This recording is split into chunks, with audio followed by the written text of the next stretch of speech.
Ecuria ekonomike gjatë vitit 2015 do të jetë në vijim edhe të le të themi një impulsi të lehtë që mori vitin e kaluar.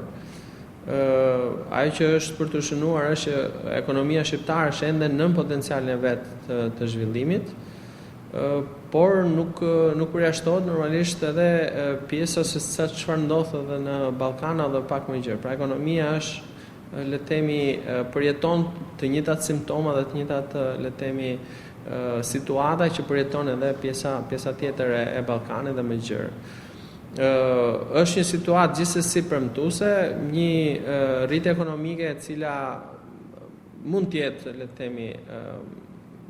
e mirë, por duhen parë edhe shumë aspekte të tjera që kanë të bëjnë me le të themi reforma të ndryshme që qeveria mund të ndërmarrë. Gjërat pozitive që ndodhin le të themi me investime madhore, siç janë TAP apo investime të tjera të pritshme. Ndoshta mundësitë në aspektin pozitiv mund të jetë le të themi një rritje e turizmit gjatë këtij viti apo elemente të tjerë të cilat janë për momentin ndoshta edhe jo fort të parashikueshëm. Për sa i përket thënies së guvernatorit që ndikimi negativ mund të ketë edhe nga përmbytjet që kanë ndodhur,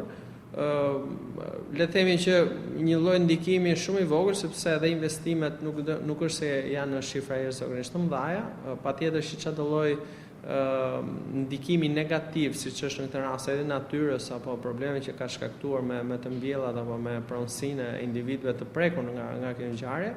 është një kosto ekstra e paparashikuar. Por në përqindje është pak e vështirë për ta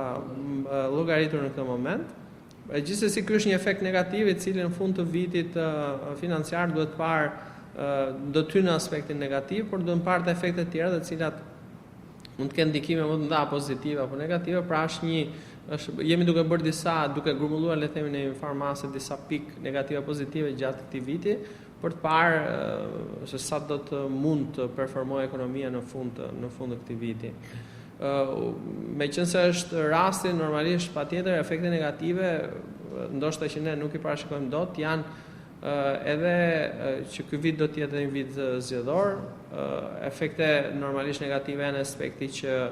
politika nuk është një situatë kryesisht të qetë, efekte negative mund të jenë normalisht edhe qetësia sociale apo probleme të tjera sociale që ndodhin. Por gjithsesi, le të themi, duhet të jemi relativisht optimist për një zhvillim në të mirë gjithë, në një zhvillim më të mirë ekonomik. Gjithashtu guvernatori Seko tha se kreditimi do të ecë paralelisht me rritjen ekonomike. Çfarë do thotë kjo? Koncepti i rritjes ekonomike apo rritjes le të themi stimulit ekonomik nëpërmjet politika monetare, besoj se guvernatori ka pasur si qëllim që gjithë financimi në aspektin monetar për investime do të jetë në të njëjtën përqindje që do të ketë ndryshimi i GDP-s për të bërë të mundur eliminimin e çdo lloji inflacionit të mundshëm si pasojë rritjes së sasisë monetare. Pra do të ketë në përqindje, në vlerë, pak a shumë të ngjashme në sa do të performojë ekonomia në rritje të madhe shërbime, pra të GDP-s, për të arritur në të njëjtën masë për të bërë le të themi mos prekjen e inflacionit apo formave të tjera në ekonomi. Është një vendim patjetër pozitiv, logjik në këtë situatë në cilën gjendet ekonomia dhe në këtë situatë në cilën gjendet edhe tregu monetar apo le të themi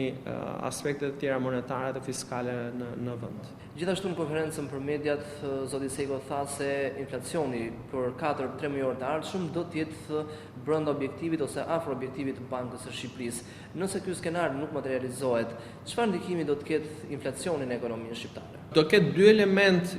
paktën gjatë mesit të këtij viti, dy element që do lëvizin në kahe të kundërta. Nga ana teorike,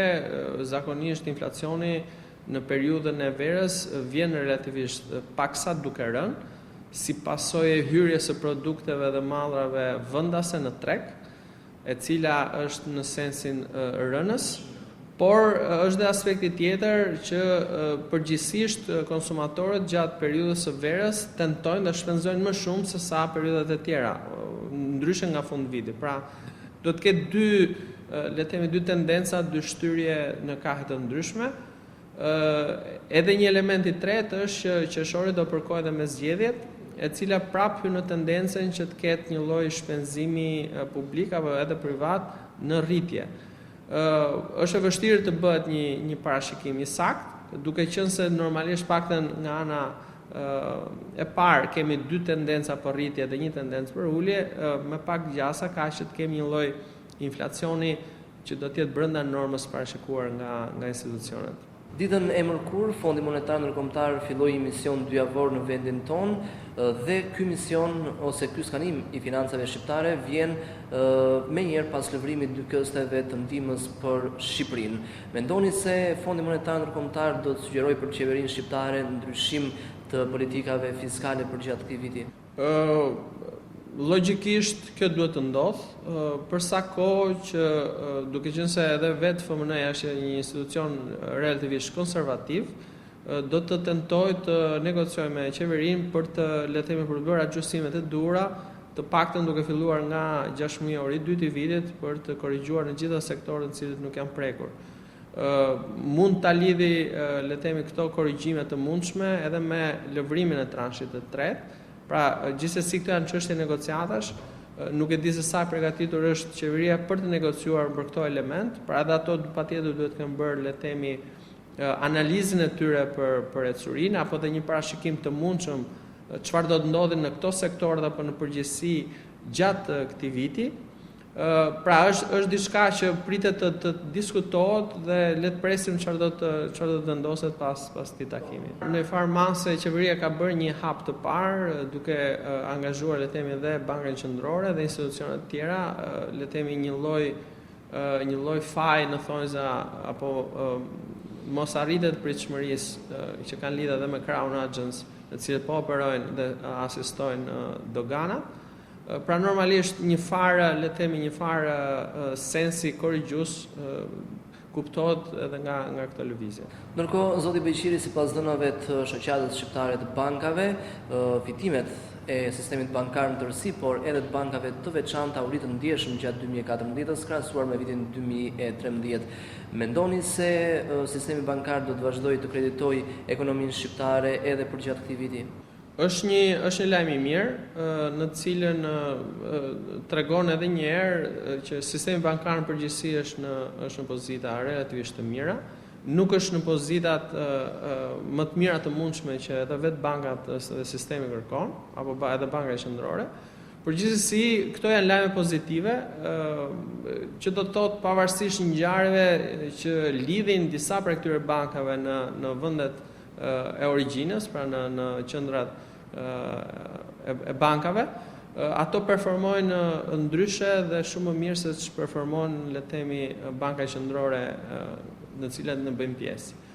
Gjithsesi sistemi bankar ka nevojë për disa rishikime apo disa le të themi segmentime të caktuara apo edhe normalisht hedhjen e vështrimit të financimit dhe në sektorë të tjerë. Pa diskutim që kjo nuk mund të bëhet menjëherë, por hap pas hapi bankat duhet të shohin dhe duhet të zgjerojnë gamën e portofolit të investimeve, sidomos në lek, për sa kohë depozitat më të mëdha që ato kanë, stokun më të madh e kanë në lek. Pjesa e këtij lajmi pozitiv ka ardhur dhe si pasojë nga cilat bankat prej disa vitesh në fakt, me fillimin e krizës në Greqi dhe në Itali sidomos, filluan të tentojnë uljen e kostave, pra të bëhen më fleksibël, të bëhen më kost efektive, dhe është dhe kjo si pasojë e këtij treguesi pozitiv në fitimin e tyre. Në gjykimin tim është mirë që në treg të ketë në fakt edhe një lloj sinergjie në cilët disa nga bankat mund të ribashkohen apo mund të ketë një lloj ribashkimi për të bërë një konfigurim tjetër pak më efektiv për këtë treg që realisht themi është një treg jo shumë i madh, jo shumë lukrativ për këtë sistem. Për sa i përket investimeve, mund të themi se edhe mundësitë për të investuar në vendin tonë janë të pakta, mund të përmendim këtu edhe mungesën e bursës së Tiranës. Për shkak të mungesës bursës, për shkak edhe të normalisht të nivelit shumë të lartë të informalitetit që ka ekonomia jonë, Pra, banka si institucione financiare serioze janë të detyruara dhe pa diskutime dhe në ligj duhet të le të themi të financojnë vetëm sektorin i cili është sektori formal. Pra një pjesë e mirë e ekonomisë që është informale nuk mund të preket drejt për drejt nga këto investime. Bankat gjatë këtyre viteve për fat keq nuk kanë mundur të financojnë projekte madhore apo investime madhore, po janë ndalur kryesisht tek investimet më të sigurta, portofoli le të themi i konsumatorit për blerje imobiliare apo segmente të ngjashme. Kanë financuar fort qeverinë, pra buxhetin, duke pasur parasysh, pra kanë marrë një lloj fitimi të sigurt, përsa bonat e sarit janë në përqindje më të sigurta. Pra normalisht në këtë aspekt ato kanë mundur të hyjnë në treg nëpërmjet tyre kanaleve relativisht të sigurta. Koha kërkon që hapasape ato të kalojnë edhe në sektor të tjerë, ndoshta me një risk disi më të lartë, por normalisht është në të mirë të gjithë palëve të tregut i cili sa më shumë zhvillohet, aq më mirë do të jetë për gjitha palët të përfshira. Zoti Beqiri, ditën e sotme Banka Qendrore Europiane do të fillojë edhe lehtësimin sasior që do të thotë blerja e bonove të vendeve anëtare të eurozonës dhe çdo muaj duke filluar nga marsi deri në shtator të 2016 do të blihen 60 miliard euro bono në çdo muaj. Indirekt do të ketë ndonjë ndikim në ekonominë shqiptare ky program masiv i Bankës Qendrore? Duhet të ketë, edhe ne parashikojmë që të ketë, pasi relativisht në base nuk do të prekemi drejt për drejt që në fillim, por prekja do të vi gradualisht sepse zhvillimi i ekonomive europiane me të cilat ne kemi tregti, me të cilat ne kryejmë marrëdhënie tregtare, pra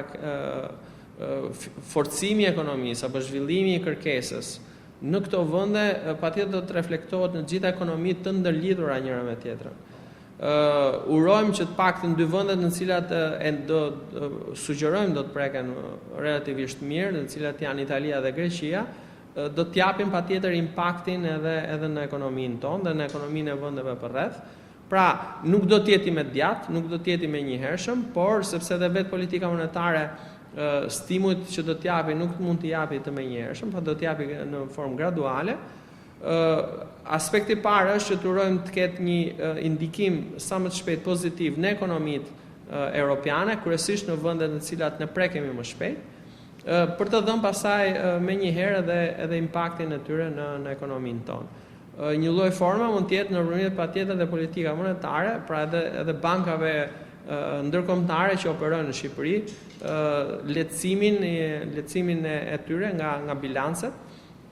Pra, le të themi në bankat kryesore që mund të ndikojnë, Raiffeisen, Intesa apo bankat e tjera të grupeve të mëdha ndërkombëtare, Societe Generale. Pra edhe nëpërmjet tyre, sepse të qenurit në një pozitë akoma më të mirë monetare të këtyre bankave ka ndikim patjetër edhe në zhvillimin e bankave lokale në vendin tonë, përveç aspektit që e tham pak më parë, aspektit tregtar, të cilat mund ndikojnë në rritjen e kërkesës qoftë edhe për produkte shqiptare apo për shërbime të caktuara në ekonominë shqiptare.